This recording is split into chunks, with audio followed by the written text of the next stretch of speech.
सेवा research foundation में आप लोगों का स्वागत है। हर दिन के तरह आज भी आपके सामने में मैं एक वीडियो ही लेके आया हूं और इस वीडियो में आज जो इम्पोर्टेंट चीज़ है वो है चाइल्ड स्पेशलिस्ट। चाइल्ड से रिलेटेड हम आज बात करेंगे। इस होम्योपैथी में क्या इनकी कितनी बड़ी गुंजाइश है। तो आप जो पेज को अगर हमारे फेसबुक पे देख रहे हैं तो पेज को लाइक और सब्सक्राइब कर सकते हैं, और यूट्यूब पे देख रहे हैं तो हमारे चैनल को सब्सक्राइब कीजिए, ताकि हमें थोड़ा सा इंक्रीमेंट भी मिलेगा कि नहीं, हमको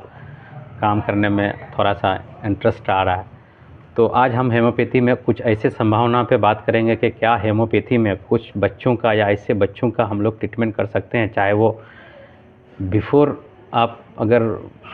इन्फेंट हो या फिर इन्फेंट या फिर चाइल्ड, इस तरह का जो उसका एज होता है, उसका जो उस तरह से उसकी कैटेगरीज़ होती है, तो क्या उसमें हम लोग चाहे बैक्टीरियल हो, फंगल हो, इस तरह का जो भी उसको परेशानी होता है, तो क्या हम हेमोपैथी में उस चीज़ को डील कर सकते हैं। और ख़ास करके हम बात आज जिस वीडियो में करेंगे कि एक्यूट केसेस को,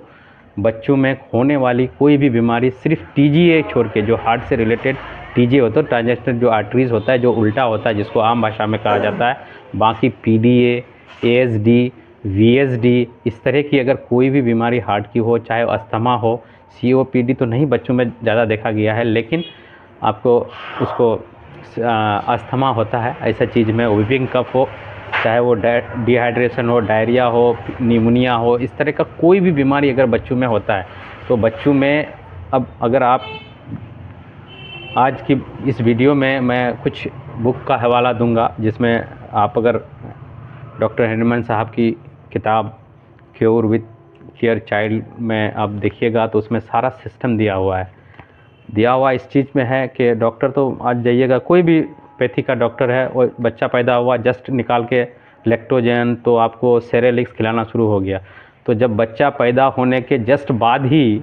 आपने स्टार्ट कर दिया कि पूरा प्रोसेसिंग फूड, फिर आप बाद में कहते हैं कि उसको लीवर डिजीज़ हुआ, ये डिजीज़ हुआ, वो डिजीज़ हुआ। तो उस तरह का कोई भी अगर प्रोसेस होता है